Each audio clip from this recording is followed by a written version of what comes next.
سوال میں نے چھوڑا تھا، اگر اس تھیری کو، آپ بھی تھیری کا لفظ استعمال کر رہے ہیں، اس تھیری سب مفروضہ ہے، مفروضہ وہی نا، ایک ازمپشن ہے.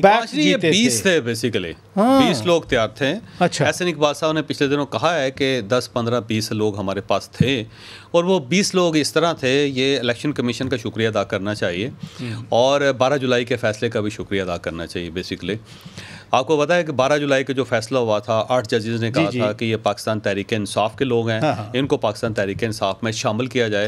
15 دن دیے تھے کیونکہ انہوں نے فارم کے اندر پاکستان تحریک انصاف لکھا تھا.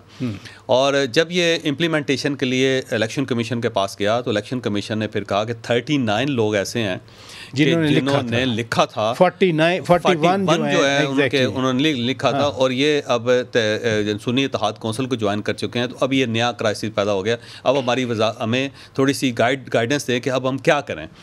اس کے بعد پھر دوبارہ ہوا، ہوتے ہوتے ہوتے 20 لوگ جو تھے آزاد رہ گئے ان سب میں سے. اچھا، وہ جو آزاد تھے وہ ایک سائڈ پہ آ گئے، اب وہ آزاد ہیں، اور اب ان کا کسی کے ساتھ تعلق ہی نہیں، کسی پارٹی کے ساتھ.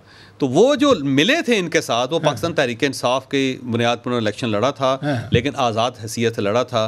قومی اسمبلی میں انہوں نے اپنی آزاد حیثیت پر سوال یہ پیدا ہوتا ہے، الیکشن کمیشن نے ان کو آزاد نہیں، پھر سوال یہ پیدا ہوتا ہے، وہ سارے کے سارے لوگ پاکستان تحریک انصاف کے خلاف اور گورنمنٹ کے حق میں ووٹ دینے کے لیے تیار بیٹھے ہوئے تھے. اور وہ بلاول بھٹو صاحب جو کہہ رہے تھے کہ اگر مولانا نہ بھی مانے، یہ بھی ہیں، کیونکہ یہ تو ہیں.